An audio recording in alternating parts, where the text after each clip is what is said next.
Bankura Sammilani medical কলেজের রাতের ছবিটা যেন একেবারে আতঙ্ককরী। বিশাল চত্বর জুড়ে অন্ধকার আর বহিরাগতদের দাপটে নিরাপত্তা নিয়ে আতঙ্কে রোগীর পরিজন থেকে শুরু করে মহিলা চিকিৎসক, চিকিৎসাকর্মী এবং রোগীর পরিজনেরাই। রাতের অধিকাংশই আলো জ্বলে না বলে অভিযোগ উঠছে। বাঁকুড়া সম্মেলনী মেডিকেল কলেজ হাসপাতালের ইমার্জেন্সি ওয়ার্ড, ঘড়ির কাঁটা বলছে এখন রাত্রি 12টা। এই ইমার্জেন্সি ওয়ার্ডের একেবারে সামনের অংশ আমি দেখাতে চাইবো, যে অংশ রীতিমতো ভয় ধরাতে পারে।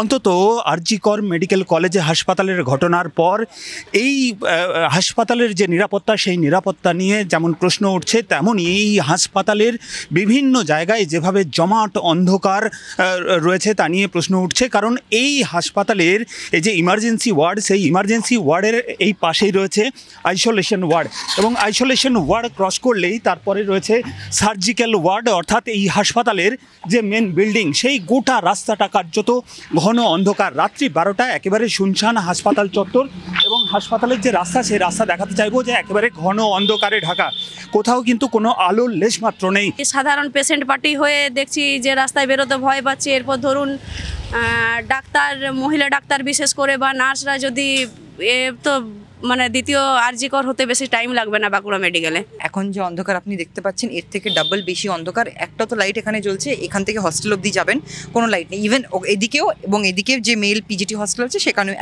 একই ঘটনা। তাদের অনেকবার আমরা ক্যাট কলিংয়ের এবং তাদের হ্যারাসমেন্টের অনেকের শিকার হয়েছি আমরা।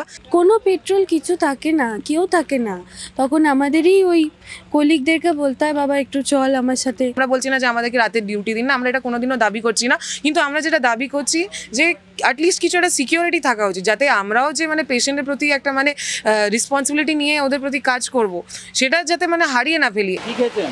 মদ খাইছি। কোথায় মদ খেয়েছেন আপনি? সেটা পরে বলবে। হ্যাঁ, কোথায় খেয়েছেন? কোথায়? কেন্দ্রাগড়েতে খেয়েছি। এই হাসপাতালেই? হাসপাতালের ভেতরেই খেয়েছেন? কেউ ভর্তি আছে? আপনার কোনো পেশেন্ট আছে? না, আমি নিজে ভর্তি হব। হ্যাঁ, নিজে ভর্তি হব। পুলিশই কোনো নিরাপত্তা তারা পাচ্ছেন না, অন্তত তেমনটাই বলছেন। স্বাভাবিকভাবেই এই আরজি করের যে ঘটনা, আরজি কর মেডিকেল কলেজের যে ঘটনা, সেই ঘটনার পর ফের একবার বাঁকুড়ার সম্মেলনী মেডিকেল কলেজ হাসপাতালের নিরাপত্তা ব্যবস্থা নিয়ে রীতিমতো প্রশ্ন উঠতে শুরু করেছে। বাঁকুড়া থেকে ক্যামেরায় বুধন কর্মকারের সঙ্গে হীরক মুখার্জি, TV9 বাংলা। আর এবার বাঁকুড়ার পরে সিউড়ি সুপার স্পেশালিটি হাসপাতালের ছবি দেখাবো। সেখানেও নিরাপত্তায় চূড়ান্ত অব্যবস্থা। গোটা সুপার স্পেশালিটি হাসপাতালের দায়িত্বে রয়েছে কজন নিরাপত্তা রক্ষী?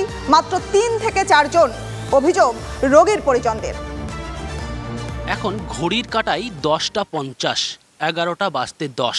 সিউড়ি সদর হাসপাতালের ছবিটা একবার দেখাবার চেষ্টা করব।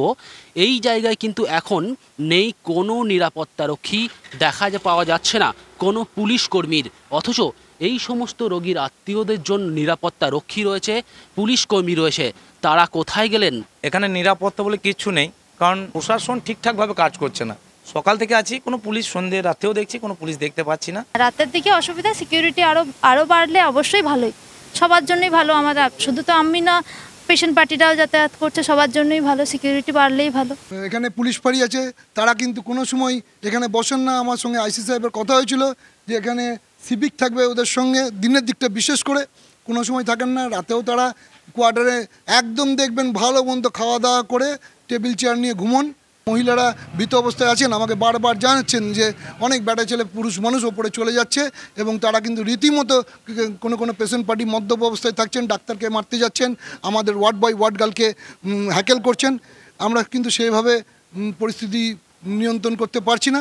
নিরাপত্তা কিন্তু একেবারেই ঢিলে ঢালা এই সিউড়ি সদর হাসপাতালে, এবং আশঙ্কা প্রকাশ করছেন আরজি করের যে ঘটনা ঘটেছে, সেই ঘটনা যে এখানে ঘটবে না সেটাও কিন্তু বিশ্বাস করতে পারছেন না তারা। ক্যামেরায় বিক্রমের সাথে হিমাদ্রি, TV9 বাংলা।